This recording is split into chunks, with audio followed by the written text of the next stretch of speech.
والصلاة والسلام على سيد الأنبياء والمرسلين أما بعد فأعوذ بالله من الشيطان الرجيم بسم الله الرحمن الرحيم الحمد لله رب العالمين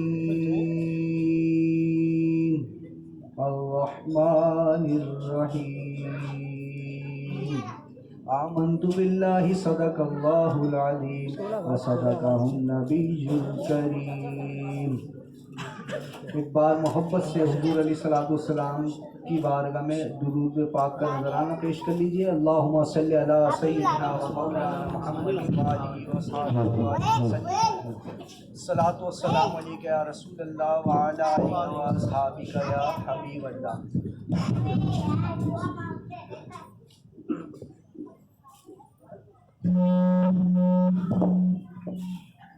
انشاءاللہ ہم نے محدود علم اور ناقص عقل کے مطابق بات کروں گا۔ وما توفیقی الا باللہ علیہ توکلت والیہ انیب وہو حسبی ونعم الوکیل ولا حول ولا قوۃ الا باللہ العلی العظیم۔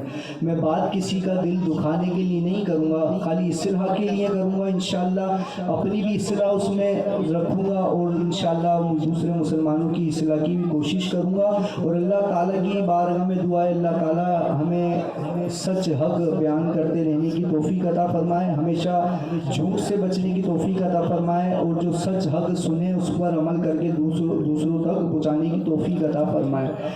ہم الحمدللہ سنی ہیں اور بریلوی ہیں،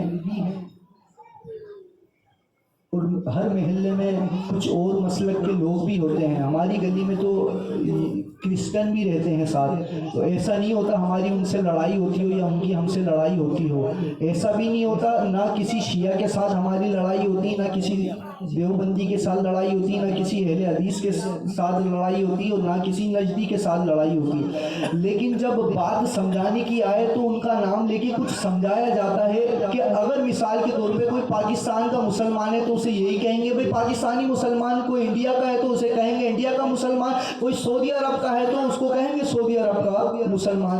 تو آپ برا نہیں مانیے گا، نہ محلے میں جہاں تک آواز جاری ہے وہ برا نہ مانے، بس غور سے آج بات سن لے تو انشاءاللہ دل میں اتر جائے گی اور صلاحیت فرمائے گی۔ مجھ پر پچھلی دفعہ یہ الزام لگا تھا اور اکثر لگتا رہتا ہے یار یہ کون سے مولوی تھے۔ میں نظام الدین اولیاء محبوب الہی کے سلسلے سے چشتی نظامی ہوں، لیکن ہوں سنی، اور سارے سلسلے مل کر غوث پاک کی بارگاہ میں جاتے ہیں جو وہ مولا علی کی بارگاہ میں پہنچا دیتے ہیں، اور مولا علی مشکل کشا حضور علیہ الصلوۃ والسلام سے ملا دیتے ہیں، اور حضور تو بیٹھے ہی اللہ سے ملانے کے لیے۔ الزام کیا کہ یار یہ اللہ کا ذکر نہیں کرتے ان کی محفلوں میں، جب بھی میلاد کی محفل ہو یا 11ویں کی محفل ہو یا 6ٹھی کی محفل ہو یا ثابت بیاہ کا عرس ہو، یہ ذکر خدا نہیں کرتے، ذکر اللہ نہیں کرتے، یہ ذکر زیادہ دوسروں کا کر دیتے ہیں، زیادہ ہی بڑھا دیتے ہیں۔ تو میں نے آج سوچا، ارادہ کیا کہ بھائی آج انشاءاللہ اللہ کی بات کریں گے اور قرآن سے کریں گے انشاءاللہ، اور اس کے لیے قرآن ضروری تھا۔ تو یہ قرآن میں نے آیات سے لیا ہے کہ موبائل کے اندر یہ قرآن ہے، تو انشاءاللہ آج کوئی آیت ایسی سورت ایسی نکال دیں جس میں اللہ کا ذکر ہو، وہ ذکر کریں گے انشاءاللہ، پھر چلیں گے اپنے گھر صلاۃ والسلام پڑھ کے، لنگر کھا کے، دعا کر کے۔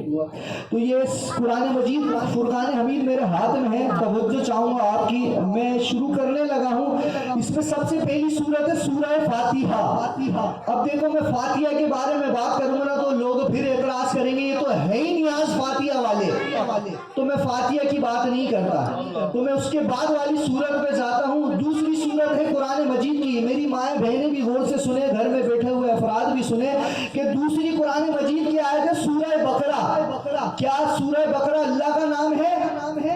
نہیں، سورہ بقرہ کا مطلب ہے گائیں۔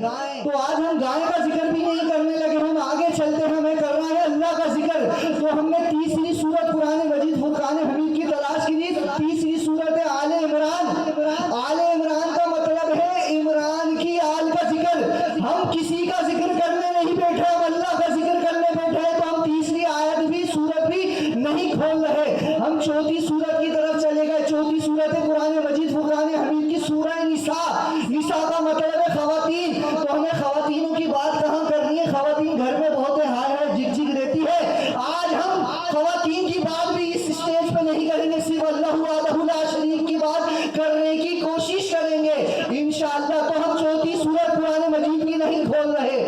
پانچویں سورت کی طرف بڑھتے ہیں. پانچویں سورت ماشاءاللہ سورہ مائدہ. مائدہ کا مطلب ہے دسترخوان. ارے ہم دوپہر کا کھانا کھا کے آئے تھے, تھوڑا بہت رات کا بھی کھا کے آئے دسترخوان پہ. دسترخوان کی بات نہیں کریں گے ہم. پانچویں سورت قرآن مجید فرقان حمید کی سورہ انعام کھولتے ہیں. سورہ انعام, انعام کا مطلب ہے تحفہ, انعام. تو انعام تو ہمیں مل گیا محفل میں بیٹھے بیٹھے, کسی کو پتہ چلے نہ چلے تو ہم انعام کی بات بھی نہیں کرتے. ہم چلتے ہیں تھوڑا سا آگے. ساتویں سورت قرآن مجید کی سورہ اعراف. اعراف اللہ کا نام ہے نہیں, جنت اور دوزخ کے درمیان میں جو جگہ ہے اسے اعراف کہتے ہیں. ہمیں اس کی بھی بات نہیں کرنی. ہمیں کس کی بات کرنی ہے آج؟ بات کرنی ہے. تو ساتویں سورت بھی نہیں کھول رہے ہم, آٹھویں سورت کھولتے ہیں. آٹھویں سورت ہے الانفال. انفال, انفال کا کیا مطلب ہے؟ مالی غنیمت جو جنگ وغیرہ میں ملتا تھا. تو ہم نے انفال کی بات بھی نہیں کری ہے. نویں سورت ہے سورہ توبہ. ہم اللہ تعالیٰ سے استغفار کرتے ہیں لیکن اللہ کا نام نہیں ہے. پھر آ جاتی ہے 10ویں سورت سورہ یونس. ہمیں کسی نبی کا ذکر تو آج نہیں کرنا کیونکہ ہم حضور کا ذکر کرتے ہیں, اعتراض کرتے ہیں, نبی کا ذکر کرتے ہیں, اتنا کرتے ہیں. آج تو ہم نے اللہ کا ذکر کرنا ہے. ہم تلاش کر رہے ہیں قرآن مجید فرقان حمید سے 10ویں سورت بھی آج کا موضوع نہیں ہے. سورہ نساء نہیں, سورہ ہود 11ویں, ہود علیہ السلام کا ذکر نہیں, ہم نبیوں کا ذکر نہیں. آج اللہ کا ذکر کریں گے. تو 12ویں سورت سورہ یوسف, ہمیں سورہ یوسف کا بھی ذکر نہیں کرنا. ہم نے سورہ رعد 11ویں سورت ہے سورہ رعد. رعد کا مطلب کیا ہے؟ گڑگڑاہٹ, بجلی کی آواز, بادلوں کی آواز. تو ہم نے آج بادلوں کی بات بھی نہیں کرنی. ہم نے 14ویں سورت کھولی ہے. 14ویں سورت پہ لکھا ہے سورہ ابراہیم. ہم نے ابراہیم خلیل اللہ کا ذکر بھی نہیں کرنا. اس کے بعد سورہ ہجر, پتھر, ہم نے پتھر کا بھی ذکر نہیں کرا ہے. 16ویں سورت ہے سورہ نحل. نحل کہتے ہیں شیر کی مکھی کو. تو شیر کی مکھی کا ذکر بھی نہیں کرنا ہم نے تو قرآن تلاش کر رہے ہیں, اللہ کا ذکر کریں گے. 17ویں سورت آ گئی بنی اسرائیل, اسرائیل کے لوگوں کی, اسرائیل کی آل کی. ہم نے اسرائیل کے آل کی بھی بات نہیں کرنی ہے. 18ویں سورت کی طرف چلتے ہیں. الکہف یعنی غار والوں کا واقعہ. ہم نے آج غار والوں کا واقعہ بھی نہیں بیان کرنا. ہم نے اللہ کی بات کرنی ہے, اللہ کو تلاش کریں. 19ویں سورت کی طرف ہم بڑھ گئے. 19ویں سورت ہے سورہ مریم. مریم علیہ السلام کی بات بھی نہیں کر رہے. تو یہ حروف مقطعات ہے. ہم نے حروف مقطعات بھی نہیں کھولنا. ہم نے 21ویں سورت کی طرف بڑھنا ہے. الانبیاء, انبیاء علیہ السلام کا ذکر بھی نہیں کرنا ہے. الحج, حج الحمدللہ ہمیں آتا ہے. پھر کسی دن حج کے بارے میں بات کریں گے. المومنون, اتنے سارے مومن بیٹھے ہیں, اس کی بات بھی نہیں کر رہے ہیں. سورہ نور, پوری دنیا اللہ کے نور سے روشن ہے. ہم نے تو صرف اللہ کی بات کرنی ہے, روشنی کی بات نہیں کرنی.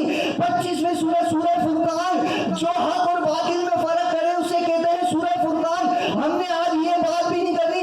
سورہ شعراء جو شاعروں کی جمع ہے وہ 26ویں سورت ہے سورہ شعراء. ہم نے شاعروں کی بات بھی نہیں کری. سورہ نمل, سورہ نمل چوٹی, ہم نے چوٹی کی بات بھی نہیں کرنی. سورہ قصص, ہم نے کوئی قصہ بھی بیان نہیں کرنا.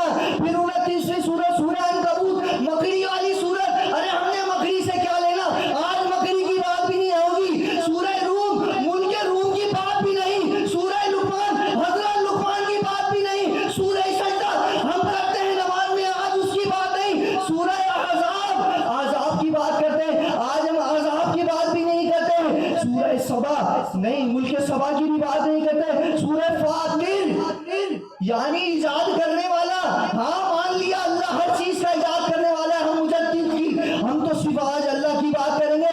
36ویں سورت آ گئی یاسین. نہیں, یہ تو میرے حبیب کا, اللہ کے حبیب کا نام ہے. الصافہ, صفتوں کی جمع. صاد, زمر, المؤمنون, حامین, الشعراء, دخان, دھواں, جاسیہ, آندھی, محمد. آج ہم حضور کی ابھی تذکرہ نہیں کرتے, ہم تھوڑا سا آگے چلتے ہیں. زاریات, ذریات کی جمع ہے. آل اولاد, نسل کی جمع ہے. پھر تور, ہم تور پہاڑ کی بات بھی نہیں کر رہے. نجم, ستارہ, ستاروں کی بھی بات نہیں کرتے. القمر, ہم قمر کی سورت, ستاروں کی بات نہیں کر رہے. 55ویں سورت آ گئی. یہ ہے سورت اللہ کی, اس کا نام ہے سورہ رحمان. بڑی دیر کے بعد لی ہے سورہ رحمان. لیکن تھوڑا سا انتظار کرتے ہیں, اسی کی طرف آتے ہیں, تھوڑی اور صورتیں دیکھ لیتے ہیں, شاید اس کے علاوہ اور کوئی اللہ کی سورت نکلا ہے. سورہ واقعہ ہے, سورہ حدید ہے, سورہ مجادلہ ہے, سورہ حشر ہے, سورہ صف ہے, سورہ جمعہ ہے, سورہ منافقون ہے, تغابون ہے, سورہ جن ہے, سورہ ملک ہے, سورہ نون ہے, اور اس میں سورہ اخلاص بھی ہے, اور اس کے اندر سورہ لہب بھی ہے. سورہ لہب, پتہ ہے یہ کون تھا؟ جو حضور علیہ الصلوۃ والسلام کا کافر و مشرک چاچا تھا نا, تو یہ اس کے نام پر سورت ہے. تو پورے قرآن کے اندر تلاش کیا, صرف اور صرف 114 آیتوں میں, 114 سورتوں میں صرف ایک سورت, سورہ رحمان. یعنی پورے قرآن کے اندر اللہ رب العزت نے اگر کوئی ایک سورت رکھی تو ایک اپنے نام کی, وہ بھی رحمان نام کی. باقی آپ کی نہیں, دوسروں کی زبان میں غیر اللہ کے نام پر 143 سورتیں غیر اللہ کے نام پر, ایک اللہ کے نام پر. اور اس کے اندر بھی کیا ہے؟ جن کا ذکر, انسانوں کا ذکر. کتنا فبیا یہ اعلی ربکم تکذبان, اللہ کی اے انس و جن, اللہ کی کون سی نعمت کو ٹھکراؤ گے؟ نعمتوں کا ذکر ہے, مرجان کا ذکر ہے, یاقوت کا ذکر ہے, جہنم کا ذکر ہے, جنت کا ذکر ہے, روٹی روزی کا ذکر ہے, فصلوں کا ذکر ہے, باغ کا ذکر ہے, نہروں کا ذکر ہے, چرند کا ذکر ہے, پرند کا ذکر ہے, حجر کا ذکر ہے, شجر کا ذکر ہے, انسانوں کا ذکر ہے. ارے ایک سورت نکلی بھی آج, اس میں بھی اللہ کا ذکر نہیں, ارے اس میں بھی ان چیزوں کا ذکر ہے. تو سمجھانے کی بات کیا ہے؟ قرآن اللہ کا ذکر, اس میں تذکرہ اشیاء کا ہے, نبیوں کا ہے, پیغمبروں کا ہے, جنت کا ہے, جہنم کا ہے, یہاں تک کہ منافقوں کا ہے, کافروں کا ہے, اور جو شرک کرتے ہیں ابو لہب, اس کا ذکر ہے, اس کے نام سے پوری سورت ہے. اب ہم ذکر کریں بھی تو کیسے کریں؟ اگر قرآن کھولتے ہیں, قرآن پورا کا پورا ذکر خدا ہے, اور 144 سورتوں میں صرف سورہ رحمان ایک ہے, اور اس میں بھی اللہ کا ذکر بہت تھوڑا, اور باقی دنیا کا ذکر بہت. تو جب تذکرہ جنت ذکر ہے, تذکرہ جہنم ذکر ہے, تذکرہ مومن ذکر ہے, تذکرہ حجر, تذکرہ شجر, تذکرہ انبیاء, تذکرہ اولیاء, تذکرہ کافر, جب تذکرہ کافر بھی ذکر ہے, تو جس کے صدقے میں یہ سب ملا, تو پھر اس محمد عربی کا ذکر کرنے میں تمہیں برا لگتا کیوں ہے؟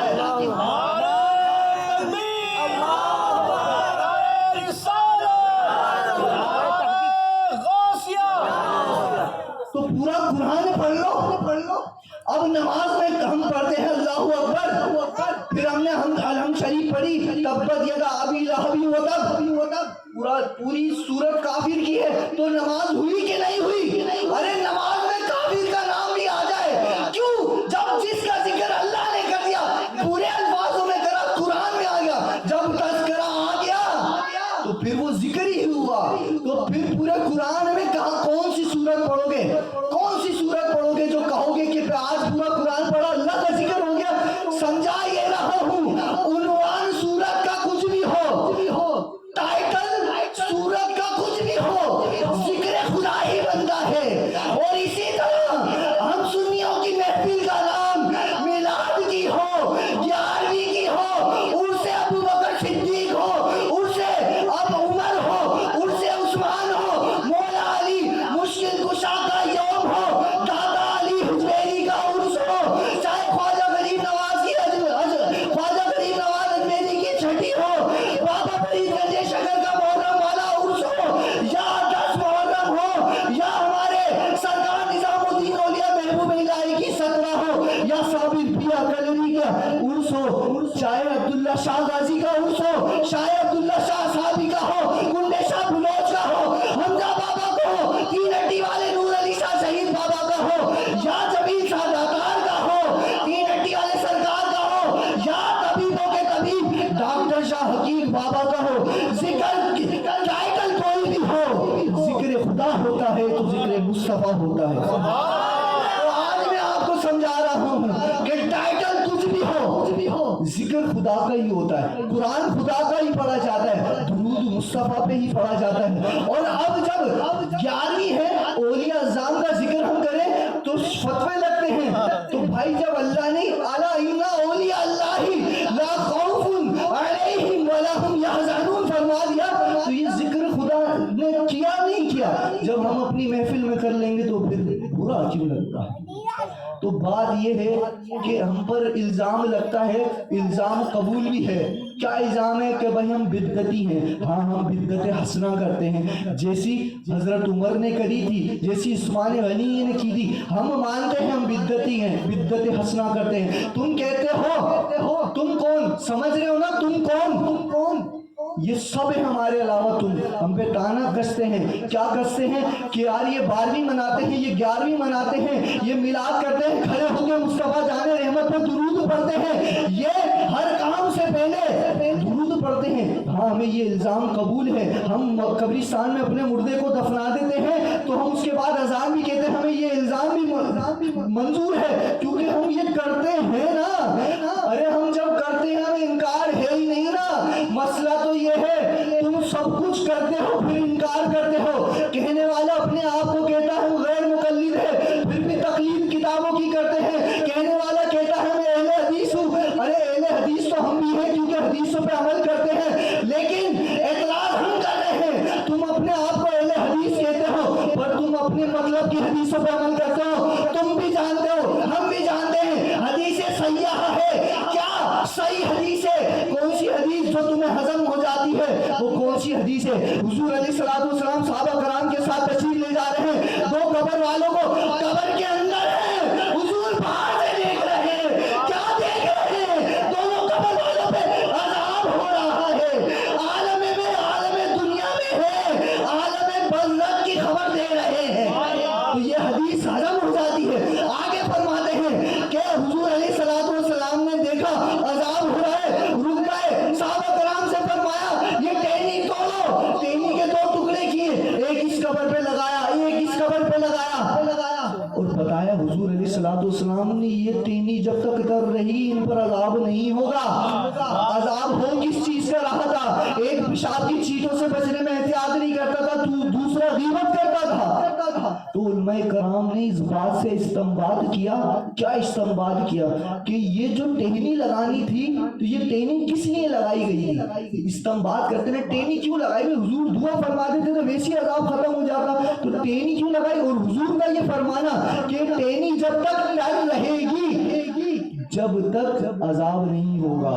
تو تر ٹہنی کیوں رہتی ہے؟ قرآن کی ایک آیت میرے سامنے آئی تھی, وہ کیا آئی تھی؟ وَإِن مِّن شَيْءٍ إِلَّا بِحَمْدِهِ إِلَّا يُسَبِّحُ بِحَمْدِهِ وَلَكِن لَّا تَفْقَهُونَ تَسْبِيحَهُمْ. یعنی کہ ہر شے اللہ کا ذکر کرتی ہے. تو ٹہنی بھی ذکر کر رہی تھی, اس ذکر کی برکت سے قبر والوں کو عذاب نہیں ہو رہا تھا. تو ہم اگر کسی کو احسان ثواب کریں تو پھر کیوں نہیں اس کے عذاب میں کمی آئے گی؟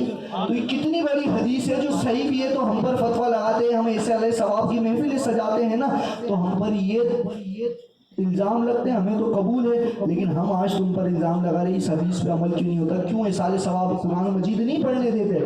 ارے یہ تو یہ الامان الحفیظ عقلوں پہ پتھر پڑ گئے, کہتے ہیں بدعت ہے. کیا بدعت ہے؟ نماز کے بعد دعا کرنا بدعت ہے. آپ نے غور نہیں کرا, آپ کا شاید جانا نہیں ہوا, کبھی ہمارا جانا ہو جاتا تو الٹے پیر واپس آ جاتے ہیں. نماز ہوئی, نماز کے بعد کھڑے ہو گئے, چل دیے. جنازہ ہوا, کوئی دعا نہیں مانگی, چلے گئے. کیا کہتے ہیں کہ حضور نے دعا نہیں مانگی, تو جو حضور کریں گے وہ ہم کریں گے. ابھی کوئی ایک بندہ لا کے دکھا دے جو حضور کی پوری پیروی کر رہا ہے, کوئی نہیں کر سکتا. تو بڑے محدث بنے ہیں کہ حدیث پر عمل کرنے والے کہ کیا کہہ رہے ہیں کہ نماز کے بعد دعا مانگنا ثابت نہیں ہے. ابے بھائی عقل کے اندھے ہو گئے ہو. ہمارا اسلام کیسا ہے کہ مسجد میں جا رہے ہیں تو دعا, واپس آ رہے ہیں تو دعا, بیت الخلا میں جا رہے ہیں تو دعا, واپس آ رہے ہیں تو دعا, ہم مستری کر رہے ہیں, معاشرات کر رہے ہیں تو دعا, اور ہم کسی سے مل رہے ہیں تو دعا, کھانا کھانے سے پہلے کی دعا, کھانا کھانے کے بعد کی دعا, پانی سے پہلے کی دعا, پانی کے بعد کی دعا.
ہوا تو کب چلانا چاہیے؟ جب بلٹ پروف، بم پروف، اسلحہ پروف سب کچھ مل جائے، ہماری کلاشن کو ٹکا ٹک بھر جائے نماز پڑھنے کے بعد، تو یہ اسلحہ اب نہیں چلائیں گے تو کب چلائیں گے؟ تو نماز میں اللہ سے مل کر آئے نا، تو اہل حدیث پر یہ الزام ہے کہ وہ حدیثوں پہ اپنی مطلب کی حدیثوں پہ عمل کرتے ہیں۔ اور ایک آخری والی بات ابھی کہہ دوں، بھول نہیں جاؤں، میری یادداشت کمزور ہے، کیا کہ بھائی بات کرتے ہیں اگر فرقے بنیں گے، ایک جنت میں جائے گا، صحیح ہے نا بھائی، ایک جنت میں جائے گا، انہی سے پوچھتے ہیں نا کون سا جنت میں جائے گا، انہوں نے کہا جنت میں جائے گا، جنت میں ایک فرقہ جنت میں جائے گا، کون سا جائے گا؟ ارے کیوں برا مان رہے ہو؟ تم بھی دوسری پارٹی کے ہو، کون سی پارٹی کا مائک ہے یار؟ ہاں، جنت میں کون جائے گا؟ فرقہ جس کا طریقہ صحابہ کرام کے طریقے پہ ہوگا، جس کا طریقہ صحابہ کرام کے طریقے پہ ہوگا۔ صحابہ کرام کا طریقہ کیا ہے؟ صحابہ کرام کا طریقہ یہ ہے کہ حضور حاضر و ناظر نہیں۔ کیا صحابہ کرام کا طریقہ یہ ہے کہ حضور علیہ السلام کو دیوار کے پیچھے کا علم نہیں؟ بتاؤ، آپ سے پوچھ رہا ہوں، صحابہ کا یہ طریقہ ہے کہ حضور سے مانگو نہیں دیتے؟ کیا صحابہ کرام کا یہ طریقہ ہے کہ حضور کو بڑے بھائی جیسی عزت دو؟ کیا صحابہ کرام کا یہ طریقہ ہے کہ نماز میں صحابہ کا خیال، حضور کا خیال آ جائے تو نماز نہیں ہوتی؟ کیا صحابہ کا طریقہ یہ ہے کہ حضور حاضر ناظر نہیں، حضور نوری بشر نہیں؟ صحابہ کا طریقہ یہ ہے کیا؟ اور یہ کہتے ہیں کہ ہاں ہم طریقہ صحابہ پہ ہم جنت میں جائیں گے۔ ارے میں بتاتا ہوں صحابہ کا طریقہ کیا ہے۔ صحابہ کا طریقہ یہ ہے، حضور وضو فرماتے تھے، پانی لوگ صحابہ کرام اپنے چہروں پہ لگاتے تھے۔ صحابہ کرام کا طریقہ یہ تھا کہ خالد بن ولید حضور کے منہ مبارک اپنی داڑھی میں سلواتے تھے، اور صحابہ کرام کا طریقہ یہ تھا، عبداللہ بن زبیر حضور کا خون مبارک پی گئے تھے۔ ارے صحابہ کرام کا طریقہ تو یہ تھا، آنکھ باہر آ گئی، کیا کہا کہ اللہ کی بارگاہ میں نہیں جا رہے دعا مانگنے، حضور کی بارگاہ میں جا رہے ہیں۔ صحابہ کا طریقہ یہ تھے، ربیہ سے پوچھا سرکار نے، اے ربیہ مان، ربیہ کو پتا تھا حضور کیا نہیں دے سکتے، ربیہ نے کیا مانگا؟ حضور سے مانگا، حضور آپ کے ساتھ جنت میں پڑوس چاہتا ہوں۔ ارے وہ صحابہ کرام کا طریقہ یہ تھا، وہ جانتے تھے حضور زمین پر رہ کر بھی جنت عطا کر سکتے ہیں، مالی کے کھل بنا کے بھیجا ہے میرے نبی کو۔ تو صحابہ کا طریقہ تو یہ ہے کہ جب کوئی مسئلہ صحابہ کے پاس جاتے، صحابہ کرام جاتے تھے حضور کے پاس کہ پانی کھارا ہے، ارے حضور کیا کھارے پانی کو میٹھا کرنے والی مشین ہے؟ نہیں، حضور کا لعاب کہر ڈلواتے تھے۔ ارے مولا علی کی آنکھیں دکھنے آ گئی تھی، ارے حضور کو، حضور کے صحابہ کا طریقہ یہ تھے، اپنی آنکھیں آگے کر دیتے تھے، حضور کوئی دوا نہیں ڈالتے تھے، حضور اپنے لوہا پہ دھن آنکھوں میں لگاتے تھے۔ ارے حضور علیہ السلام کے کون سے امتی جنت میں جائیں گے جن کا طریقہ صحابہ کرام کے طریقے پر ہوگا؟ ہاں، صحابہ کرام کا طریقہ یہی تھا کہ جب کوئی مشکل آتی تھی حضور کی بارگاہ میں آتے تھے، جنگ بدر چل رہی ہے، صحابی کی تلوار ٹوٹ گئی، حضور نے فرمایا جاؤ وہ چھڑی اٹھا کے لاؤ، حضور نے چھڑی پر دم کیا، وہ تلوار بن گئی۔ ساری جگہ جنگ بدر کے بعد ساری جگہ اسی تلوار سے لڑی جو لکڑی تھی۔ صحابہ کا طریقہ تو یہ تھا کہ حضور سے مانگو، حضور اللہ سے دلواتے ہیں۔ تو اب کوئی بولے کہ ڈائریکٹ، تو بھائی وہ ڈائریکٹ کٹ آؤٹ بھی نہیں ہے، بریکر بھی نہیں ہے، کوئی مسئلہ ہوا تو دھماکہ ہو جائے، ٹھیک ہے نا؟ تو صحابہ کے طریقے پہ ہم ہی ہیں بھائی، ہم حضور کی بارگاہ میں ہی پہلے جاتے ہیں یار، ڈائریکٹ مانگنا بھی جائز ہے، لیکن اللہ کو پسند ہے۔ وہ یار 144 صورتوں میں ایک صورت اپنے نام کی رکھی، تو بات کچھ نہ کچھ تو ہے نا کہ اللہ صلی اللہ علیہ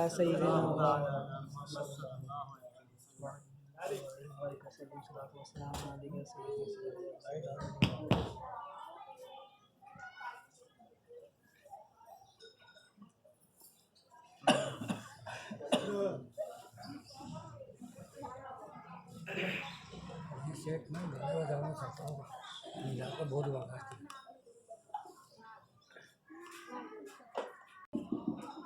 صلاۃ والسلام علیہ رسول اللہ، صلاۃ والسلام علیہ رسول اللہ۔ صحابہ کرام میں سب سے بڑے ابو بکر صدیق۔ اچھا صحابہ کرام میں مولا علی مشکل کشا کا مقام کم نہیں ہے۔ مولا مشکل کشا ان کے لاڈلے ہی جنت میں لے کے جائیں گے، جنتیوں کے سردار ہے۔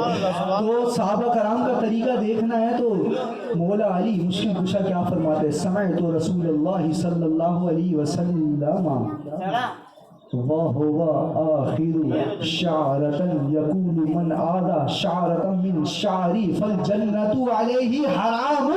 مولا علی فرماتے ہیں حضور نے اپنا منہ مبارک بال شریف جو خالد بن ولید اپنی ٹوپی میں سلواتے تھے، مولا علی صاحب فرماتے ہیں حضور نے اپنا بال مبارک ہاتھ میں اٹھایا اور یہ صدا لگائی کہ کسی شخص نے میرے بال کی بھی بیعت بھی کری تو اس پر جنت حرام، فالجنت علیہ حرام۔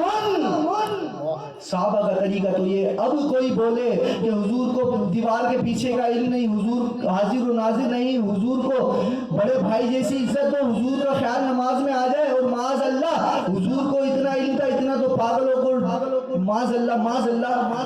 تو بتاؤ مولا علی مشکل کشا تو فرما رہے ہیں کہ اس پہ تو جنت حرام ہے۔ تو یہی الزام میں نے لگا دیا اہل حدیثوں پہ۔ اب دیوبندی وہ مسلمان ہیں یار، ہم تو بولے اس بات کو سمجھو اور آؤ بات کرو۔ اب دیکھو میں ایک ثبوت کے لیے، کتنی پرانی کتاب ہے یہ، صفحے اس کے گل گئے ہیں، لیکن میں ثبوت کے طور پہ لے کر آیا ہوں۔ ہمارے جو دوسرے مولوی سید حسن بن مولوی نبیہ حسن مدرس دیوبند، کتاب سے کا نام ہے حب النسیم علی نفاحت الصلاۃ و تسلیم، جس پر دیوبندی علماء کے اکابرین میں سے مولوی اعزاز علی صاحب اور مولوی محمد شفیع صاحب کی تقاریر، اور انہوں نے لکھا ہے کہ ایسا عمدہ صحیح اور جامع رسالہ نظر سے نہیں گزرا، اور اس کتاب کا نام حب النسیم کس نے لکھا؟ اشرف علی تھانوی صاحب نے لکھا۔ تو کیسی زبردست کتاب ہوگی اس کی۔ ہم مزاروں پہ جاتے ہیں نا، اب سنو کیا کہتے ہیں ان کے مولوی، اور ہم پر الزام لگاتے ہیں، ہم منظور کرتے ہیں، پر تم پر الزام لگا رہے ہیں، تم انکار کرتے ہو۔ کیا اس کے صفحے، اس رسالے کے صفحہ نمبر 32 اس پہ کیا لکھتے ہیں؟ بلخ کا ایک تاجر تھا، اس کا انتقال ہو گیا، اس کے 2 صاحبزادگان تھے، اس کے مرنے کے بعد اس کی جتنی جائیداد تھی اس کا بٹوارا ہوا، آدھا دونوں بیٹوں کو مل گیا۔ پھر حضور علیہ الصلوۃ والسلام کے 3 بال مبارک، منہ مبارک بھی تھے، ایک بڑے کو دے دیا، ایک چھوٹے کو دے دیا۔ بڑے نے کہا یہ تیسرے والے کے بھی آدھے حصے کرو، ایک تو رکھ ایک میں رکھوں۔ وہ جلال میں آ گیا چھوٹا والا بیٹا، وہ کہنے لگا بھائی یہ نہیں ہو سکتا کہ حضور کے بال کے ٹکڑے کیے جائیں، حضور کے بال کو تکلیف نہیں دے سکتا۔ تو بڑا تیش میں آیا، کہا جب تجھے حضور کے منہ مبارک سے اتنا پیار ہے تو جو مال ابا کے حصے کا تیرے پاس آیا وہ بھی دے دے، یہ دوسرا بال بھی تو رکھ، تینوں بال تو رکھ، تینوں منہ مبارک تو رکھ، مجھے دولت دے دے۔ اس نے، لڑکے نے دولت دے دی، لیکن اس نے دولت تو لے لی، حضور علیہ الصلوۃ والسلام کے منہ مبارک کی کوئی اہمیت نہیں سمجھی۔ اس کا مال آہستہ ختم اور برباد ہو گیا۔ لیکن یہ جو بیٹا تھا اس کا مال بڑھتا گیا۔ پھر کیا ہوا؟ چھوٹے بیٹے کا انتقال ہو گیا۔ اس وقت کے اس رسالہ نمبر 32 جس کا نام اشرف علی تھانوی صاحب نے رکھا، کیا لکھتے ہیں کہ اس کا انتقال ہو گیا۔ اس جگہ کے مشہور بزرگ کو حضور علیہ الصلوۃ والسلام کا دیدار ہوا۔ حضور ارشاد فرما رہے ہیں رب تعالیٰ سے کسی کو اپنی منت، کسی کو اپنی مراد پوری کرنا ہو تو اس تاجر کی قبر پہ جا کے مجھ سے دعا کرے، اس کو ضرور ملے گا۔ پھر لکھتے ہیں کہ اس بیٹے کا چرچا اتنا ہوا، اس کی حیت کی وجہ سے بڑے لوگ سواریوں سے اتر کے پیدل اس کے مزار سے گزرتے تھے۔ مزار پہ جائے تو فتویٰ، اور تم کیا لکھتے ہو کہ مزار پہ جاؤ۔ جو بال کی عزت کو عزت سمجھے، جو حضور کے بال سے محبت کرے، ارے اس کا مقام تو یہ کوئی حاجت ہو تو اس کے مزار پہ پوری ہوتی ہے، اور جو پورا کا پورا مجسمہ سنت مصطفیٰ ہو سلورا خواجہ غریب نواز، تو پھر کیوں نہیں ان کے مزار پہ جا کے دعائیں قبول ہوگی؟ جو ایک بال کی عزت کرے تو اس کے ساتھ یہ معاملہ، اور جو پورے کے پورے حضور علیہ الصلوۃ والسلام سراپا نور کی عزت کرے تو پھر اس کا کیا حال ہوگا؟ دیر ہو گئی لگ رہا ہے آج بھی، ابھی تو میری پرچی آدھی ہوئی ہے، کیا کروں، شورٹ کر دیتا ہوں۔